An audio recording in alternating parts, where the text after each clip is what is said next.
Welcome to The Savage Truth with Cicely Davis. I am your host, Cicely Davis.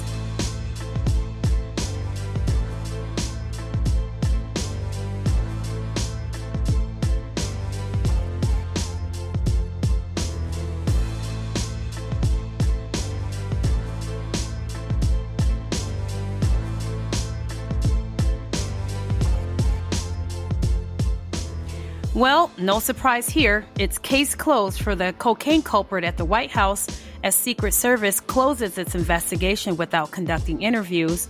An MSNBC columnist makes an idiotic claim that physical fitness is an evil trick used by white supremacists to recruit supporters. As someone who works out 7 days a week, I'm excited to tackle this foolery. And finally, what happened to us? I'll share some of my personal thoughts to the cultural decline here in the U.S., with the hope to provoke us all to think and take action to work our way back to a healthy society. All that and more coming up on The Savage Truth with Cicely Davis.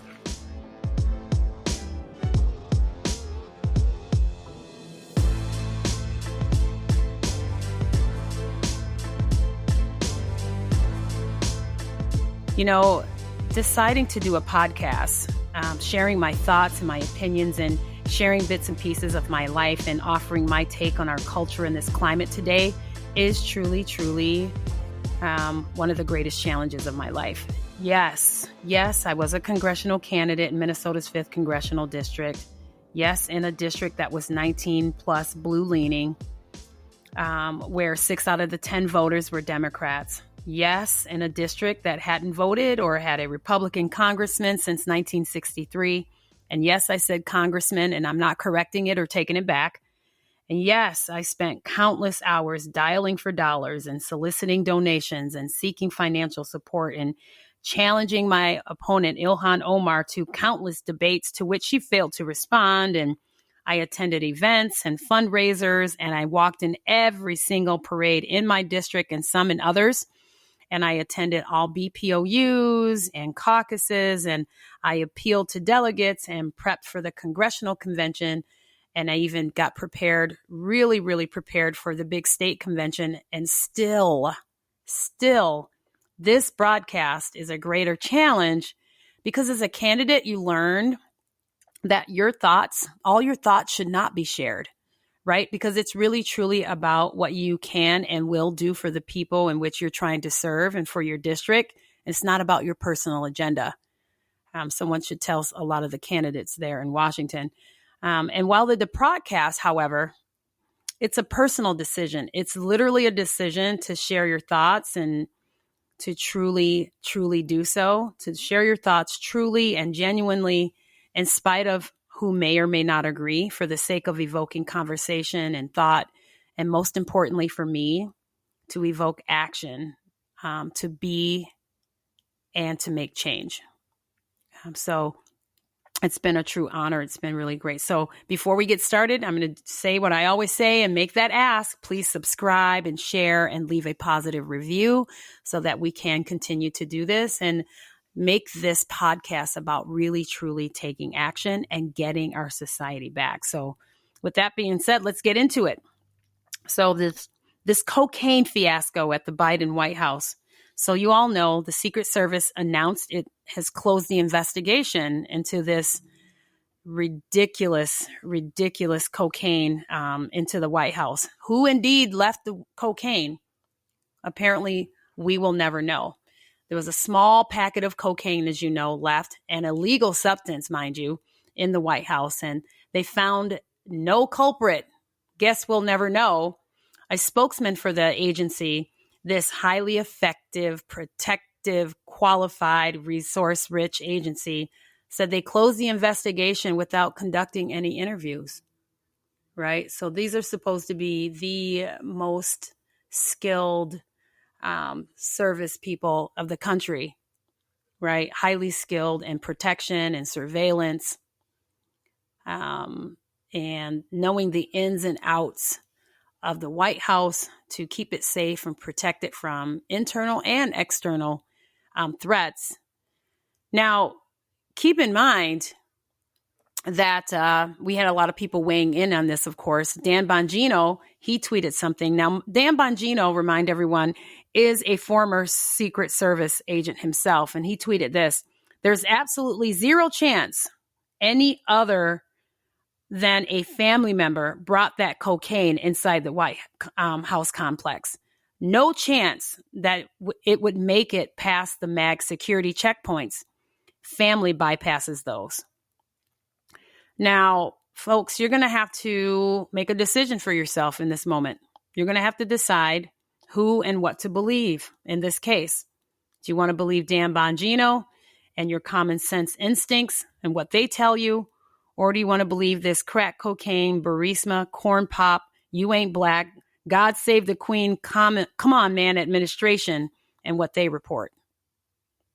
I mean, they were able, keep this in mind, they were able to identify people from a mile away from the Capitol by partial face recognition to bring suspects to question for January 6th. I think this past week, a serial killer from over 10 years was caught from DNA off a pizza box. Okay. They found him, a serial killer, but someone who actually physically smuggled cocaine into the White House with constant surveillance, a constant watch by security at that door, watching that portion of the West Wing, okay, and constant surveillance by way of camera, couldn't figure out, and certainly not report to the American people who smuggled cocaine into the White House. I mean, somehow this renders the case inconclusive. I mean, this just doesn't pass the smell test. Doesn't smell right to me. And to be quite honest with you, kind of smells like a burning crack pipe. But anyway, is this where we are today? Is this what we have? Is this the administration that represents America, represents the American people here and abroad? This is what we're supposed to reelect for another 4 years, another term? You know, there used to be a time when we respected certain things, certain institutions, certain people. We would hold them and respect them and hold them in high regard, right? Like, for instance, church. You come in on time, no swearing, right? You use your best language, your best behavior. You stay awake. You bow your head for prayer. You revere God Almighty with the highest regard, right? In school, you respected your teacher. You raised your hand and waited to be called on. Kids walked in line in single file. Remember when the principal was the school big cheese and you felt special if he or she knew your name and spoke to you? Our seniors and our elders, we listened to their stories and we would help them with various activities like heavy lifting or complicated involved projects. And we would visit and call them often and solicit their perspective and their advice and address them as sir and ma'am. Police officers, we respected the uniform. Remember that? To comply with lawful orders, simple ones like show me your driver's license, pull over, show me your insurance and registration. Court, you show up early, you dress your best, have all your needed and relative paperwork. You address the judge as your honor. Now, the White House, okay, another institution that we used to hold in high regard, but now I've never been to the White House, okay, but when I get there, I guess now with today's standards and this administration and the model that they have left, I guess I can show up with an 8-ball and a big fat blunt in my purse now that I would never do such a thing and not necessarily get past security, but at least now because of the example that's been, led by this administration, no one could really fault me or kind of shun me for that. I mean, this is absolutely ridiculous. What an embarrassment. What a shame. How disrespectful to even think, to have a mindset to bring cocaine illegal drugs into our White House. I guess this is where we are. It's just absolutely shameful, but I'm moving on.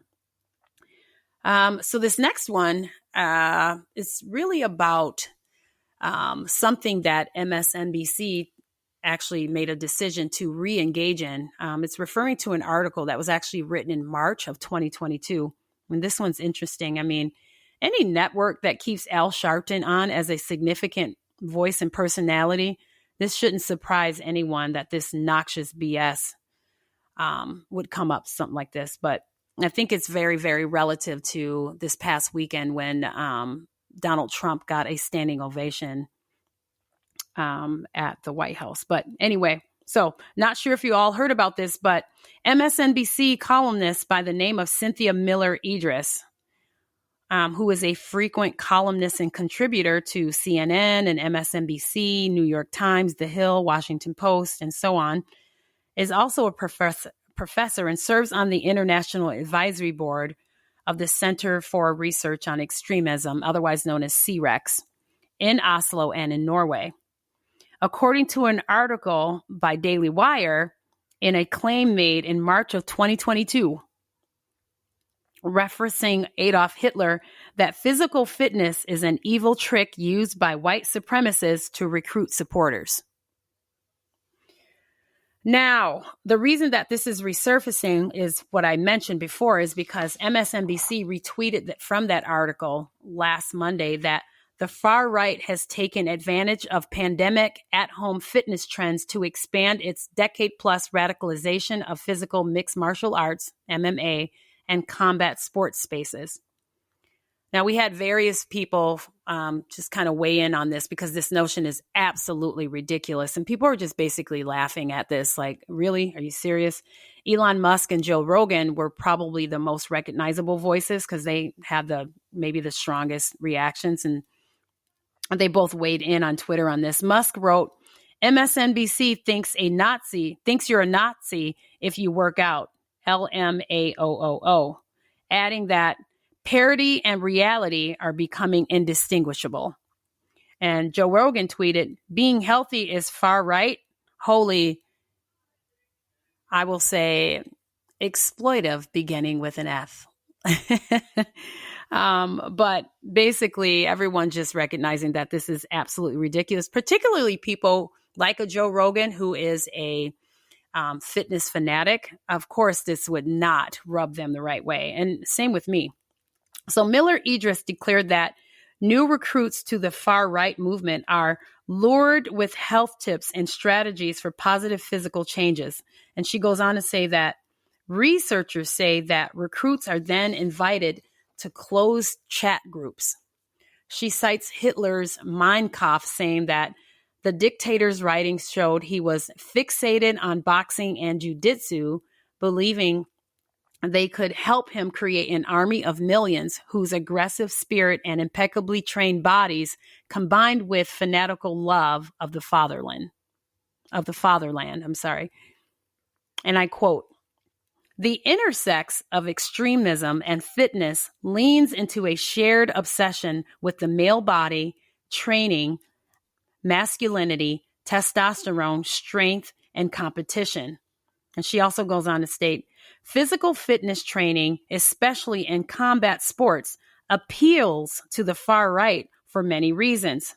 Fighters are trained to accept significant physical pain, to be warriors, and to embrace messaging around solidarity, heroism, and brotherhood.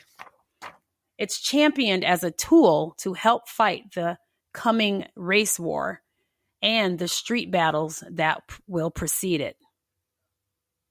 Okay, so a couple of things. Okay, first, there's not going to be a race war. Okay, there's just not going to be a race war. And I hate to break it to all the far left extremists and the racists and the ex-Panthers and the white progressive liberals, etc. It's just not going to happen. There's not going to be a race war. Now, that might be, some people have this theory that there will be a civil war here, but I guarantee it won't be based upon race. It'll be based upon ideals, but definitely not race.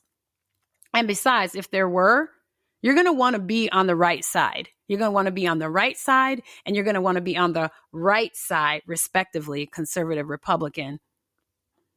And I'm telling you this because I know, first off, basically what I'm saying is, and I know by experience, that no one can outshoot or outskill a white American male with a gun.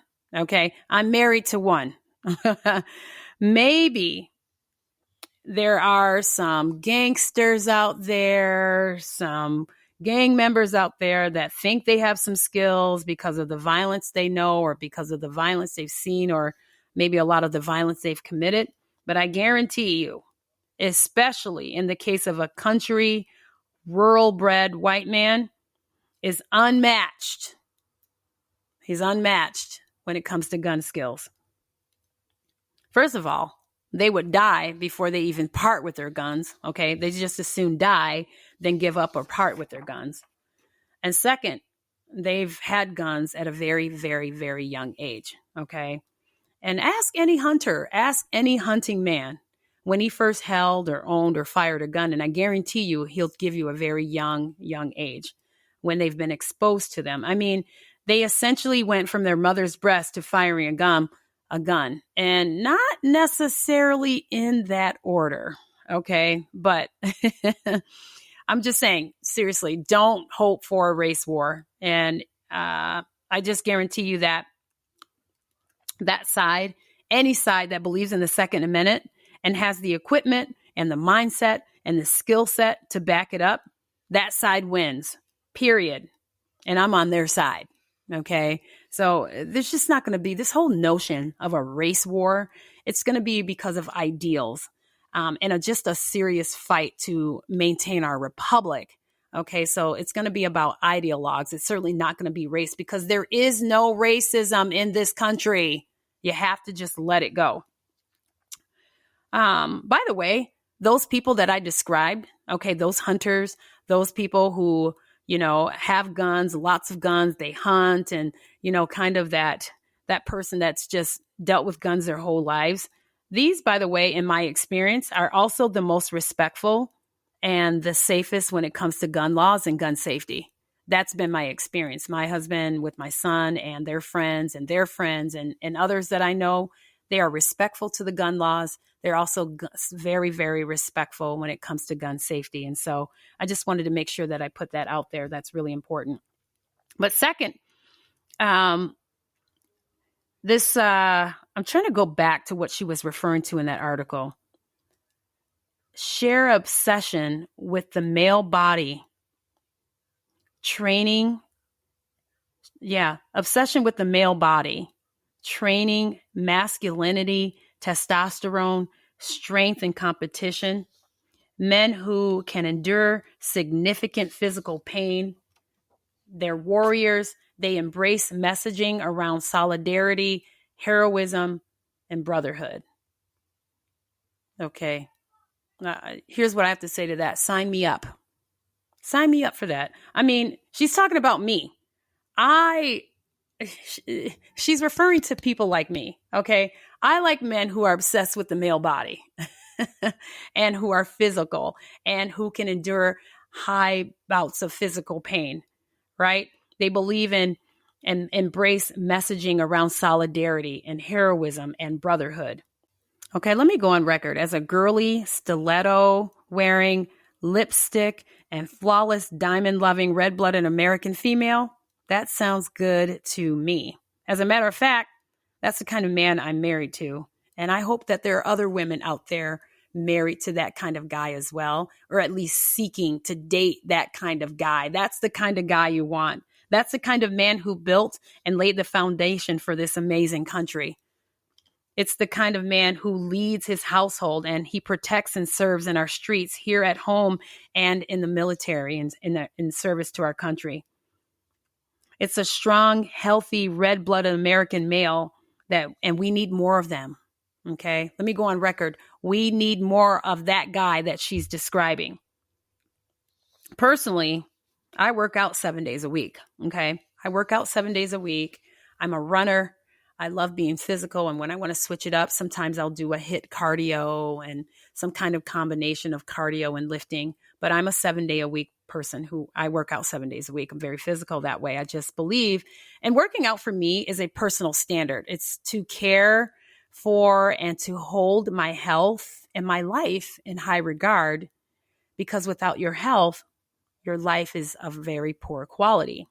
And the world could use a whole lot more of that kind of guy and use a whole lot less of obese, out of shape, blue, green, purple, orange, and yellow-haired, video game playing, hairy, unshowered, stank musty, far left progressive males and females who find it too cumbersome to bless our society with a daily shower and a maintained haircut. Okay, let me go on record to say that. Give me that physically fit extremist every time, and that is all I have to say about that. I mean, what she's describing is not an issue, right? I really do think, though, as I wrap this up, that because Donald Trump was just at the MMA and he received a standing ovation, and Joe Rogan and he were clearly, not necessarily together, but Joe Rogan joined in on it, and Joe Rogan is very popular and he's not necessarily on the right. I think they're feeling very threatened. And so, they retweeted from this columnist and this article that came from March of 2022. So they're just feeling very threatened right now. So they can go poo-poo, because that's the kind of male that we actually need back in our society.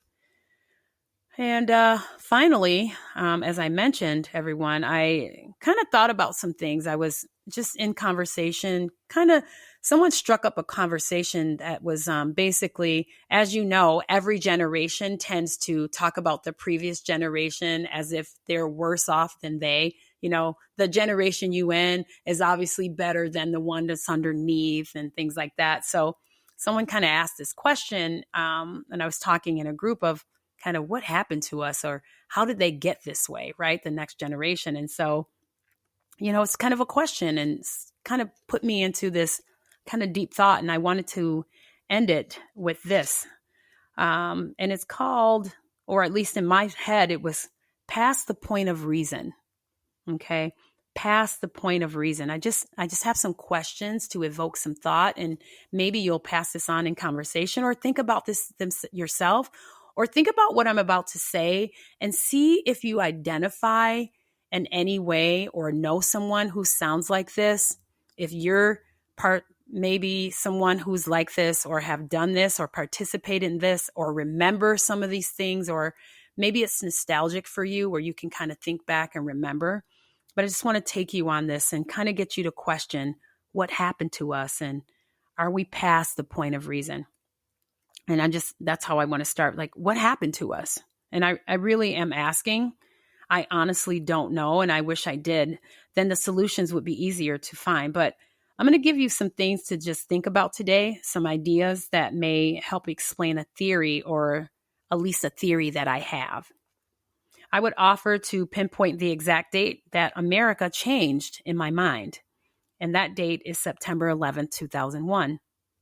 Since that date, America has never been the same. We became a fearful nation, and we've never recovered. How many of you remember the shock of that day? How many of you felt vulnerable? I remember sitting in an Irish pub where people had gone to watch the news as it was unfolding, and I remember the silence and disbelief. And then I remember a man carrying a U.S. flag over his shoulder, and people cheered when he walked in, and then they shifted back to silence because nobody knew what to do. How many of you called your family members? Do you remember the conversations? How many of you hugged your children and tried to explain what happened? And what did you tell your kids? See, because I think it's here. I think that our cultural issues began, and it was with us. And perhaps it's always been with us. Regrets, I have a few. Oh, but seriously, let's go back a minute. Think about this. In 1995, we had the Oklahoma City bombing. This was 680 injuries, 168 deaths, including 19 children in a daycare. In 1999, we had the Columbine High School shooting, where 13 students were murdered and 24 people were injured. The seeds of fear were being planted. Oh, and I forgot one other event: the internet. Consider that in 1993, the internet had just 130 websites. And then by 1995, the internet and the World Wide Web had clearly taken hold, and Netscape, the browser of choice, had over 10 million users. America was changing, and all it needed was something to push us into the abyss. Sadly, in September of 2001, our greatest fears became a reality in the 9/11 attack. We realized we were truly vulnerable. And even though we should have known it all along, terrorists did bomb the World Trade Center first in 1993, and yet we somehow believe it wouldn't happen again. But it did happen again, and it shook us to our core. More precisely, to our core values.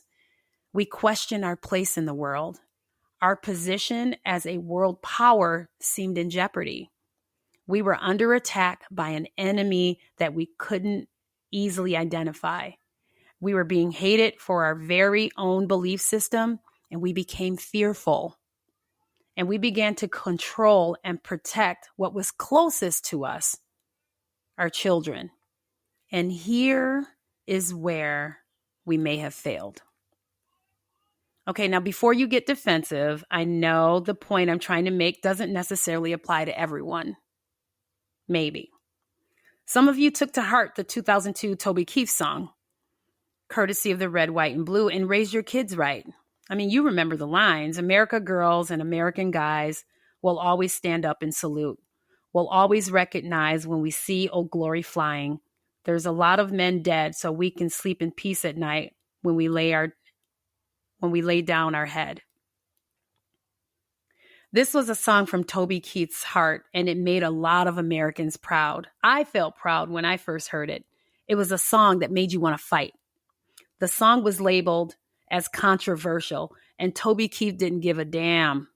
He said that it was what was in his heart, and it was in the hearts of a lot of Americans.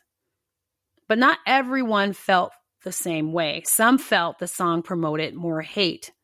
The Dixie Chicks, for one, and look how that turned out for them. So not everyone wanted to fight. Not everyone felt drawn to the American cause. Some even felt that somehow we had brought the attack on ourselves, that if we had turned the other cheek or offered a sign of acknowledgement, we could protect ourselves from further attacks.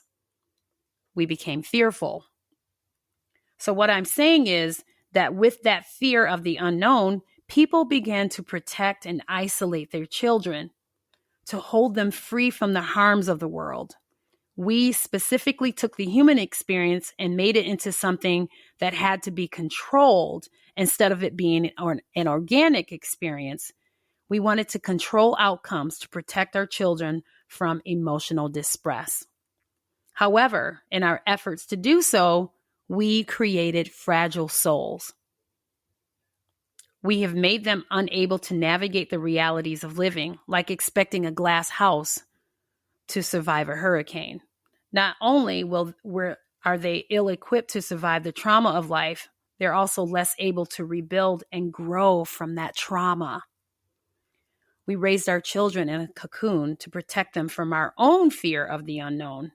And yet our children were exposed to a world filled with stress and fear.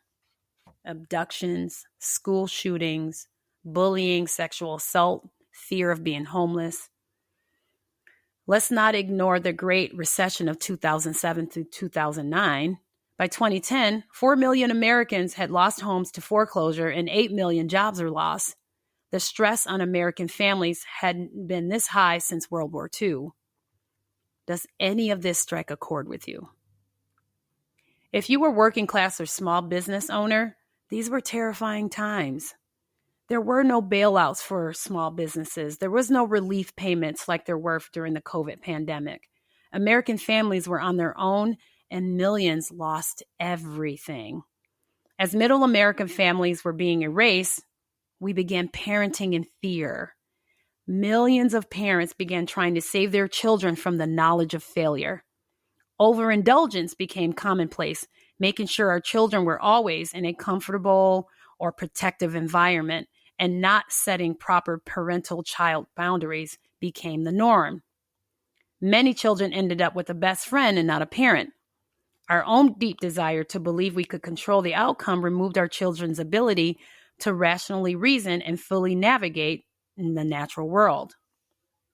Reason is the ability to assess things rationally by applying logic based on new or existing information to solve a problem. Reasoning helps you solve problems. It helps you handle uncertainty, verify claims, and assess situations to ensure you make decisions that are in your best interests. Okay, so let me just pull this all together. When we surrender our ability to reason, we step closer to conformity. And while conformity can be a good or bad, it's bad when it leads to bad outcomes and people stop thinking for themselves. When we surrender our ability to reason for the desire to feel safe and protected, we've chosen to let others reason so as to protect our outcome. The adults we have raised are still looking for someone to protect them, to guarantee their outcome, to provide them with economic security, to validate their insecurities. And the rationale is, if the parents can't provide it, perhaps the government should or will. For the government to be your parent, what would it ask? It would ask for conformity. So what are the pros and cons of conformity? Conformity helps maintain social order.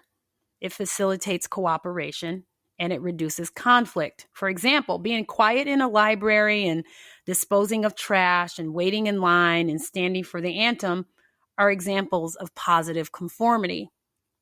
But what are those cons? Cons of conformity. I'm glad you asked. So happy to share with you. So when you think of the COVID mask mandates, how do you feel? Let's use the 3 categories of conformity to explain this: identification, compliance, and internalization. Again, fear is a great motivator. The government moved many people to conformity just based on fear. Others were bullied into conformity, while still others fully embraced the belief of masking and treated it as a new religion. And what about reasoning? What about deductive reasoning? Well, it wasn't allowed. Not in the new masking world, not even when other doctors and scientists contradicted it. The government labeled masking opponents as the anti-science lobby. Okay, and so what about now?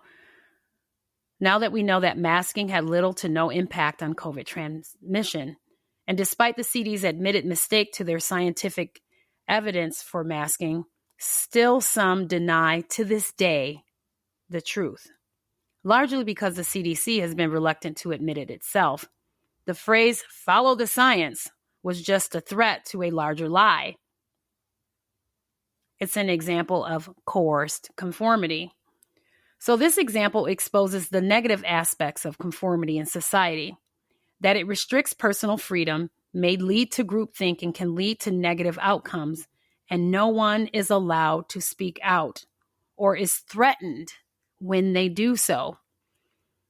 As citizens, we all conform to some extent or another to be a part of society. But what happens when that society changes to a point of being unrecognizable? When the rules of morality and law are swept away into a groupthink of woke implausibilities. And if we aren't on our way to past the point of reason, how do you explain these recent events? Events that are ignored and dismissed by the general media. See, it's reasonable to assume that we have a society that's being groomed to accept unreasonable behavior. Not only accept it, but applaud it. Okay, so buckle up, Buttercup. Here we go. Let me just give you some examples of what I'm talking about. A mass group of trans zealots chanting, "We are coming for your children." A trans woman baring her breasts at the White House reception. In the history of the White House, please tell me what other administration this has happened in. Cocaine is found in the White House and nobody knows how it got there. Hunter Biden cuts a sweet deal on tax evasion and gun charges and shows up at a White House state dinner days later.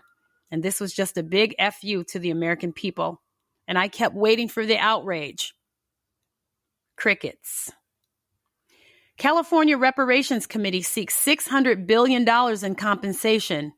Meanwhile, between 7 to 10 million men, women, and children are currently living in servitude in Africa.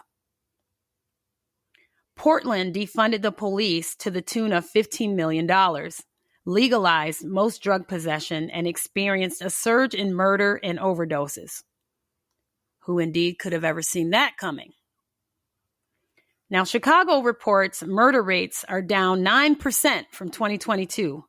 Of course, they less report that the murder rate is up 78% from 2019. Baby steps.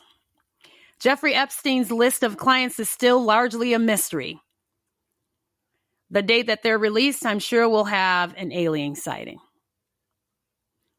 The Bud Light CEO claims that boycott is harming employees. We should think about the families, he told us. But wasn't that his job? So, past the point of reason, it's beginning to feel that way, but we can't allow it. We cannot allow it. I won't accept it. We've got to get back to reason, and we've got to bring reason back into fashion. I urge you, I implore you, if you have kids today or grandkids, you need to be a role model for them. And I mean a role model, not a soapbox preacher. We need to stand firm in raising mentally strong children who are equipped to raise America back from the depths to which it's sinking. Try starting with this. Stop the victim mentality. As parents, find a life outside your kids. Ouch. Somebody just got hurt on that one. Show your kids that fear doesn't make choices, at least usually not good ones. Who's the boss? When it comes to parenting, it better be you. Chores are good teachers. They teach kids to accept responsibility. Stop correcting your kids' homework. Let them make mistakes. Teach discipline, not punishment. Teach them values. Teach them how to look for the bigger picture in life. And wrapping it all together, I would say this. Raising children without the ability to navigate through the trials of everyday life can lead to an existence of perpetually perceived victimhood, which in turn can lead to the safety net of conformity and groupthink. Without the ability to rationalize and a desire to not rock the boat, they will deny the evidence of their own senses for fear of punishment or ostracization. I'll go back to my first podcast when I said, we have to start with us. We must be willing to admit some savage truths about the young adults of today and where they came from. But we must march forward. The past is just that. So, past the point of reason? Not if we're willing to point out the absurdities and demand a call for reason. We need to stand firm in our faith. We need to stand proudly by our convictions. America is the greatest country on earth. It's the greatest nation on earth. It is our duty to speak of it proudly. We need to focus on its greatness and not its failures. We need to surround ourselves with like-minded individuals. We need to focus on action, and voting is action. We are the majority. Don't believe we're not. Stop trying to debate your family and your friends and your neighbors. Here are some alternative ideas I have. Take your kids or your grandkids to a historical family vacation. We have a lot of national parks, and try Gettysburg for a suggestion.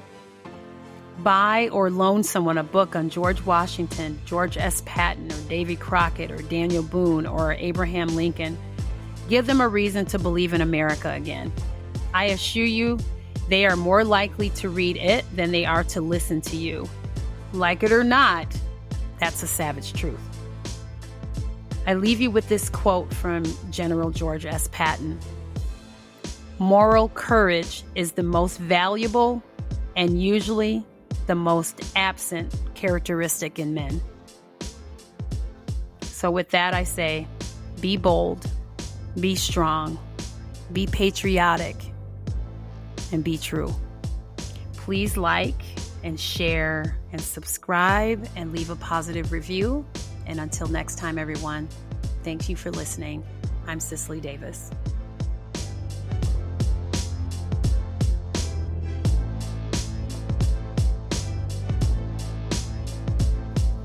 The Savage Truth with Cicely Davis is a production of Front Page Magazine and the David Horowitz Freedom Center. Reproduction of this podcast without express written consent is prohibited.